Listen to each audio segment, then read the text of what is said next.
Good afternoon. Welcome to the second in our webinar series on NEC. In this webinar, we shall consider the new NEC4 documentation that was published in June of this year. We've only got 30 minutes, therefore, other than introductory comments as to the new NEC4 suite of documents, we will focus on the amendments to the construction contract. We'll consider briefly why NEC4 was introduced before moving on to consider the changes. I'm Kirsty Milne, a Senior Associate in the Construction and Special Projects team, specialising in drafting, construction and engineering contracts.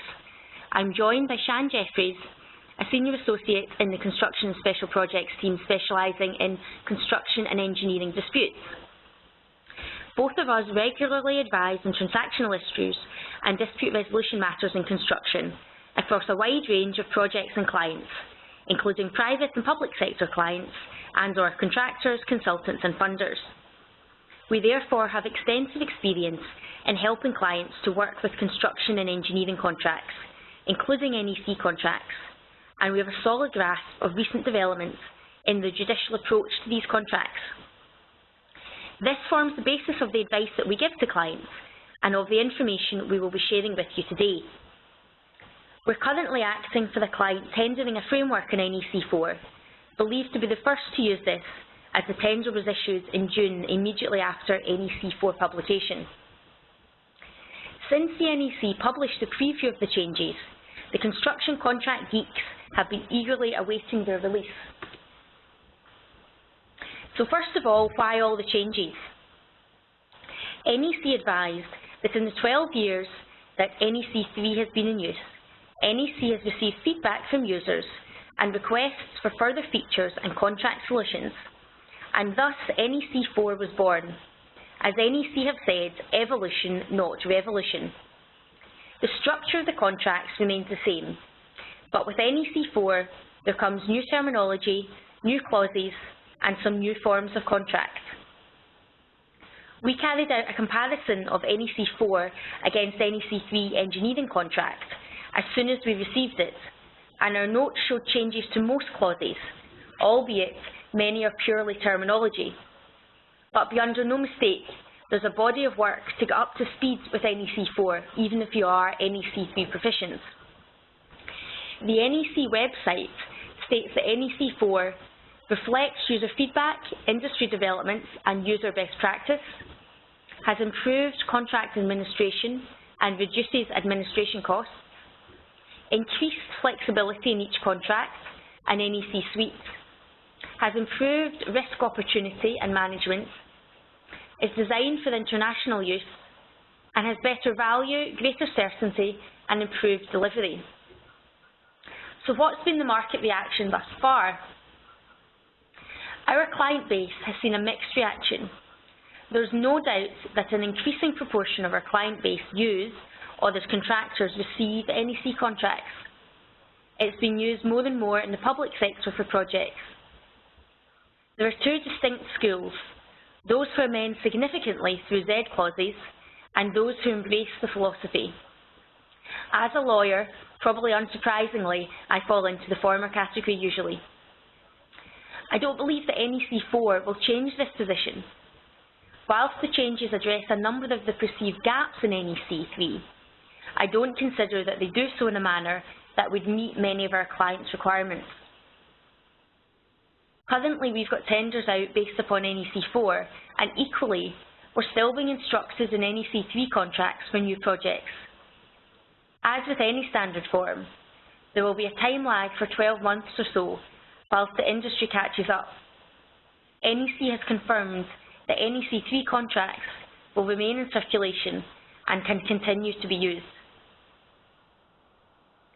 NEC4 has amended the suite of NEC3 contracts, as well as adding another new 4 forms of contracts as are listed on the screen there.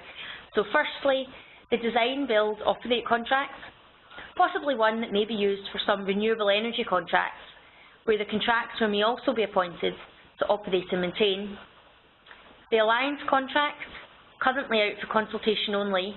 This is a multi-party contract for use where the client wants to fully integrate the design and construction team. likely only to be used for major complex projects. The professional services subcontract for sub-consultancy appointments, which may be useful where there's a lead designer who may be responsible for all disciplines and sub-consults to others. For example, an architect sub-consulting the engineering elements. And lastly, the term services subcontract, allowing the contractor under a term contract to subcontract using a similar form. The guidance has also been updated. There are 4 volumes split into procurement strategy, contract preparation, supplier selection, and contract management. The contract preparation and contract management volumes subdivide into separate books for each NEC contract. So, what are the changes? The changes to terminology are the most obvious, albeit the least important, although from a practical perspective, it will mean that parties will need to refresh styles. There's also changes to existing core clauses and secondary options, as well as insertion of new core clauses and new secondary options. There's also been amendments to the schedule and short schedule of cost components. So firstly, changes to terminology. So employer becomes clients, works information becomes scope for consistency throughout the contracts, rather than, for example, having works information, services information, goods information and scope. Client risks become client liabilities. NEC4 has caught up with other contracts and is gender neutral. Risk register is now early warning register. That's useful, as this has caused confusion for some parties, believing that the risk register allocated the risks as between the parties, rather than being the project management tool it was intended to be. And parent company guarantee is now holding company guarantee, as Shan will speak to later.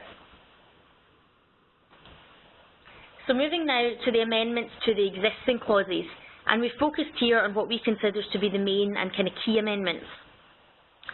So clause 22, using the contractor's design. The right for the client to use the contractor's design has been expanded slightly in NEC4. There's reference to other purposes as stated in the contract, rather than as stated in the works information. But the NEC contract is still very light in how it deals with copyright and intellectual property rights. This is increasingly an area of concern and focus for clients of the industry, who will often require an ability to grant sub-licenses for use of the design for which they've paid, or they may require wider rights to use the drawings produced for marketing or other uses. I strongly suspect that this clause will continue to be the subject of red clauses. Clause 26.2. Interestingly, the requirement for the contractors to submit the subcontract conditions of contract to the project manager for approval has been expanded to include all subcontract documents, except pricing information, unless it's a target price option. This could be a very onerous process, but subject to a couple of exceptions, needs to be completed prior to appointment of the subcontractor. Next, clause 31 and 32 in relation to the programme, and this is one of the critical changes to NEC3. A well-documented issue with NEC3 has been the problems for operation of the compensation regime if there's no accepted programme in place. There can be many reasons for this. One of the main changes to NEC3 is to mitigate this risk with the introduction of a process for the contractor to notify the project manager of a failure to respond in a programme within 2 weeks of its submission. If the project manager has still not responded within 1 week of this further notice, then the programme is treated as accepted by the project manager. This is similar to existing provisions for compensation events and has been welcomed by many. NEC4 still sets out a very detailed list of what is to appear in the programme and has added a further requirement that the programme is to be in the form stated in the scope. It's not clear what happens if this form conflicts with the information required under clause 31.2.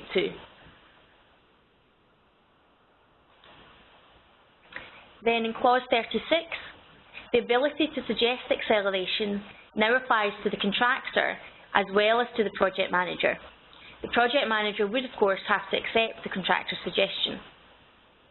Clause 44.3, correcting defects. The defect certificate is now to be issued once all notified defects have been made good, whereas under NEC3, the defect certificate was issued on the later of the defect's date and the end of the last defect's correction period, therefore defects may not actually have been rectified. So this amendment is welcome. Clause 60.120 and 60.121, we've got some new compensation events here. Contractors can now recover the costs of preparing quotations where the quotations are not accepted, which seems to me entirely reasonable. There's also the ability to list new compensation events in the contract data part 1. Previously, parties often did this in practice by including new employers' risks, which then were automatically compensation events. Clause 61.4, it's worth noting that there's several changes to the clauses in relation to assessing compensation events. We don't have time to go through those in detail here, but if parties are administering an NEC4 contract, then we'd recommend reading through them in detail. As for Section 8, this section has been substantially rewritten. The list of employers' risks, now client liabilities, is similar but not the same. For example, a fault in the design provided by the client or in a project manager instruction as a client risk. This wouldn't of course work for a full design and build risk profile preferred by many of our commercial clients and would need amended. From a contractor's point of view, the list of employers' risks still doesn't, for example, specifically cover terrorism. One of the key changes to this section is that the previous formulation that the contractor carries all the risks that the employer does not hold has been removed. This is welcome, as it was far too wide and contractors really were quite worried about it. Now there's a list of contractor liabilities which can be reviewed against the agreed risk profile and insurance arrangements. I would recommend that this clause is reviewed carefully, as for example, damage to property owned by the client and caused by the works is a contractor's liability. That could include the existing building in a situation where works have been carried out to an existing structure. And this is a situation that JCT and SBCC deal with in detail. A further key change here is that the two-way general indemnity in NEC3, which always made parties nervous, has been removed and replaced with a more detailed statement of each party's particular liabilities. I don't think, however, that NEC4 adequately addresses the insurance industry's concerns about the insurance provisions in NEC. I am aware and have received advice from brokers regarding the shortcomings of the NEC provisions. For example, the requirement to insure in joint names should more accurately require that the parties are composite insured. For major projects, it's critical that specialist insurance advice is taken and, if appropriate, Z clauses are added. One important deletion is clause 82.1. This rather unusual clause required the contractor to replace any loss of and repair any damage to the works, plant and materials until the defect certificate was issued, unless otherwise instructed by the project manager.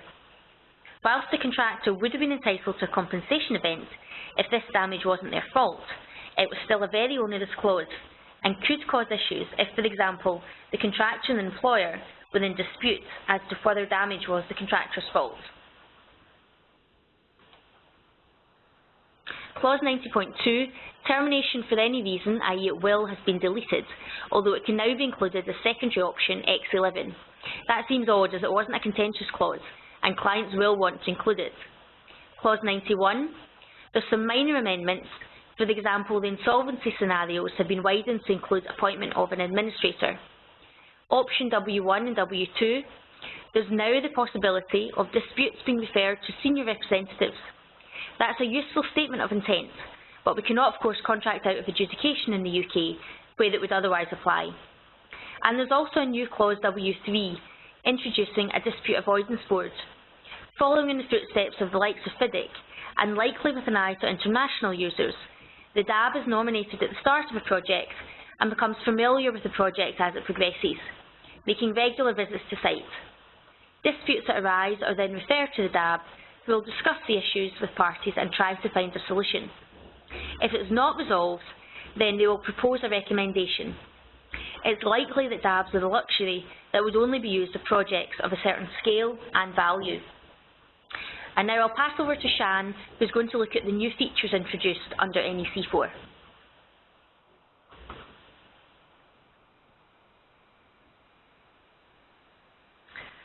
Turning first to look at Clause 16, which deals with contractors' proposals. The contractor may now propose a change to the scope which reduces cost. The project manager can accept, not accept, or request a quotation. This is a formal value engineering process that builds on the collaborative approach, allowing the contractor to contribute ideas that help the client. If accepted, there will be a share of the saving. This is not to be confused with the new secondary option X1, allowing the contractor to propose changes to the scope which would reduce the cost of an asset over its whole life. Clause 18 deals with corrupt acts. This clause introduces a prohibition on the contractor doing a corrupt act. The definition of corrupt act is fairly wide, essentially prohibiting anything that is illegal, unethical, or breaching or abusing trust. Rather oddly, given the collaborative nature of this contract, the client is not under a reciprocal obligation. Many contracts now specifically refer to the Bribery Act 2010. However, due to NEC's aim of being an international contract, there's no specific legislation referred to. It should be noted that there is a new termination event linked to corrupt acts. It does seem a little bizarre that NEC have picked a particular subject to focus on. There are many other subjects on which we increasingly see detailed provisions. For example, equality or modern slavery or data protection.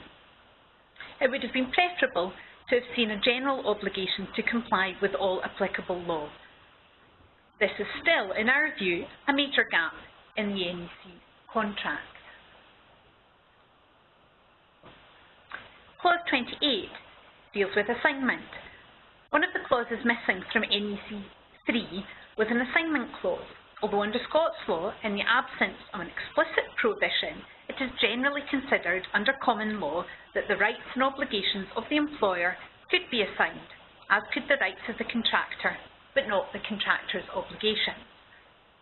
This clause is unusual, however, as whilst there is a limited restriction on the client's ability to transfer its interest, it cannot do so to a party who does not intend to act in a spirit of mutual trust and cooperation. There is no such limit on the contractor's ability. This is an odd provision which does not reflect practice in the market.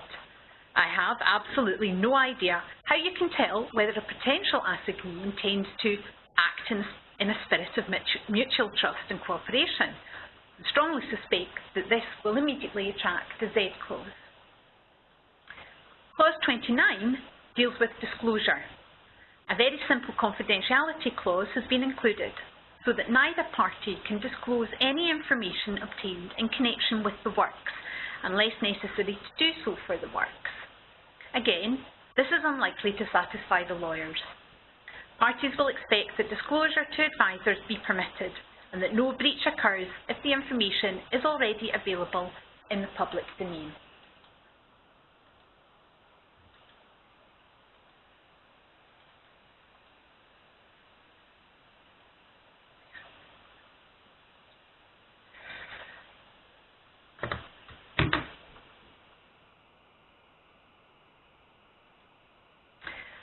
Clause 40 deals with quality management systems. This is a new clause which sets out requirements to implement a quality management system as per the requirements of the scope. Anyone using NEC4 will need to be aware of these additional requirements for specifying details such as the quality management requirements in the scope. Interestingly, it is the project manager that is referred to in this clause, whereas the rest of section 4, which deals with tests, inspections and defects, refers to the supervisor as being the party involved in these technical aspects. Clauses 50 to 53 deal with payment, and there are a few useful amendments here.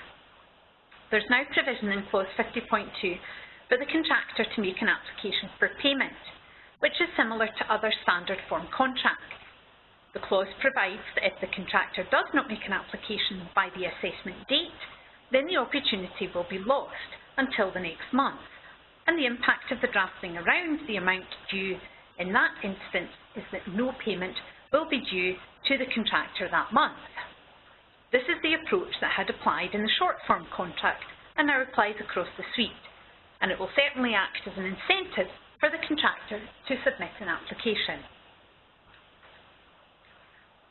Under the new clause 53, the project manager now has to issue a final assessment of payment due to the contractor within 4 weeks of the issue of the DSET certificate, failing which the contractor may issue their own. The contractor's final assessment will become conclusive if not challenged within 4 weeks of issue. This is to be welcomed in encouraging parties to work together to agree the final account before the deadline is reached. There is also now a process for reviewing defined costs under the target price options during the construction process. This is found in new clause 50.9, where, once a defined cost is finalised, there is now a process with timescales for the project manager reviewing the costs in question. This reduces the risks of such a review being carried out at the end and is beneficial for contractors who may struggle to recover costs from subcontractors and the project manager disallows. This includes the deemed acceptance provision, so that if the project manager doesn't respond timeously, the contractor's assessment shall apply. Turning now to look at the amendments to the secondary option. Option X4 deals with ultimate holding company guarantees. Under NEC4, the guarantee can come from the ultimate holding company of the contractor. However, this may often not be acceptable to many large corporates. There is an ability for the contractor to propose an alternative guarantor owned by the ultimate holding company.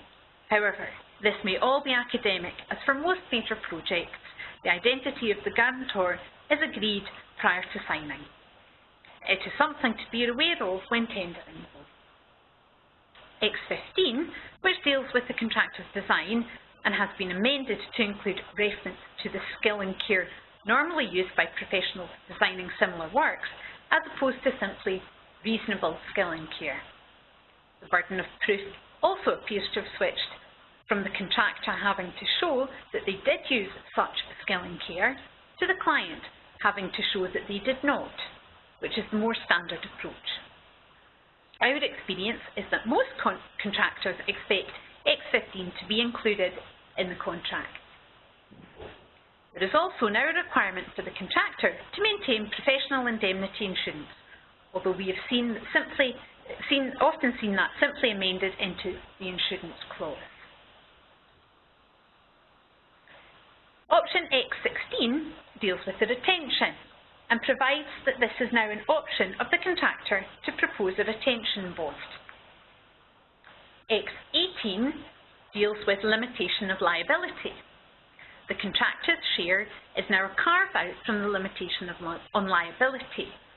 The liability cut-off will not apply where details of the matter have been notified to the contractor, as opposed to simply the matter, as under NEC4.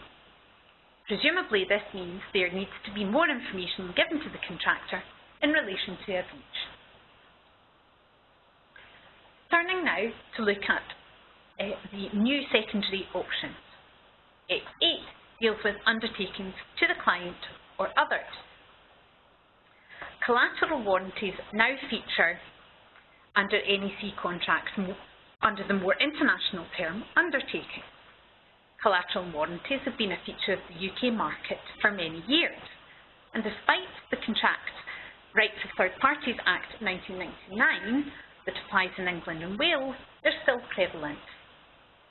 Given the potential international use of NEC, third-party rights have not been touted as the preferred option, the way they have been promoted under other forms of contract. X18 provides for undertakings from the contractor in favour of others, and subcontractors in favour of the client and others. The parties to be granted such undertakings will be specified in the contract data, and the forms of warranty are to be included in the scope. NEC has not proposed forms of warranty. From a contractor's point of view, there's no flexibility on the wording of the subcontractor warranties, and an absolute obligation to procure these from subcontractors within 3 weeks in a prescribed form is perhaps unrealistic. X9 deals with the transfer of rights and the intellectual property to the client. This is rare, but we do see it. The provisions are very high level and do not, for example, include a licence back to the contractor to use the materials. X10 deals with information modelling. It is intended to support the use of building information modelling and is therefore a useful addition. Like similar predecessor clauses in other standard forms, it doesn't see too much of substance, rather providing the framework for requiring an information execution plan that satisfies the BIN requirements provided by the client. Given the government support of BIN, it is perhaps not surprising that this has been introduced. X11 deals with termination at will, which, as we've mentioned, is now included as an optional secondary option. And X21 deals with whole life costs. This is a new option in relation to the contractor proposing changes that will reduce the cost of operating and maintaining the asset. X22 deals with early contractor involvement. This reflects Z clauses that had previously been published by NEC in 2016. It is intended for use with options C and E, with a view to the contractor providing input through the design phase to promote innovation and improvements in the design. The schedules of cost components have been simplified from the forms contained in NEC4, with a view to cutting down the confusion that these have sometimes caused. One significant change is that now only one schedule of cost components is to be used for any given main option. Options A and B use only the short, formerly shorter, schedule of cost components, and options C, D and E use only the schedule of cost components. This reflects the differing roles of the schedules play in each of those main options, with A and B using it for only assessing compensation events, and C, D and E using it for both compensation events and defined costs. Another is that only one fee percentage is now used rather than having a separate fee for subcontracted works. This should assist in cutting down the volume of calculations required for subcontractor-heavy projects. Thirdly, the schedules have now been slimmed down by omitting working area overheads, people overheads and design overheads, which are now dealt with by way of specific costs, which would need to be claimed with reference to the amounts paid. On top of these major changes, there have been a number of more minor ones in relation to how contractor personnel costs are calculated, accounting for subcontractor costs, inclusion of actual charges for items such as leasing land or buildings, removal of excavation or demolition materials, manufacture and fabrication, and the cost of design outside the working area. That's a brief canter through the main amendments to the construction contract. As you can probably tell, we don't think that this will mean an end to Z clauses. While some of the new clauses address common amendments to NEC, they do not necessarily deal with matters in the way practitioners will prefer. Moreover, there will still be project specifics that require additional clauses, and the flexibility of NEC in its use of Z clauses is one of the advantages. We've now come to the end of the presentation, which we hope has been useful, and we still have a minute or two to answer any questions. If you haven't already done so, please type your question into the chat box if you have one. While you're doing that, I will take the opportunity to remind you of the details of the final webinar in the series. On Tuesday the 28th of November, we'll be giving a talk on NEC case law update and best practice. If you haven't signed up to this already, then please do so by visiting the news and events section on our website. Finally, this webinar has been recorded and it will be available on our Vimeo site shortly. So if you know any colleagues who haven't been able to participate today, or if you think that this will be useful for anyone, then please let them know. We will be circulating details of the recording to participants after the webinar.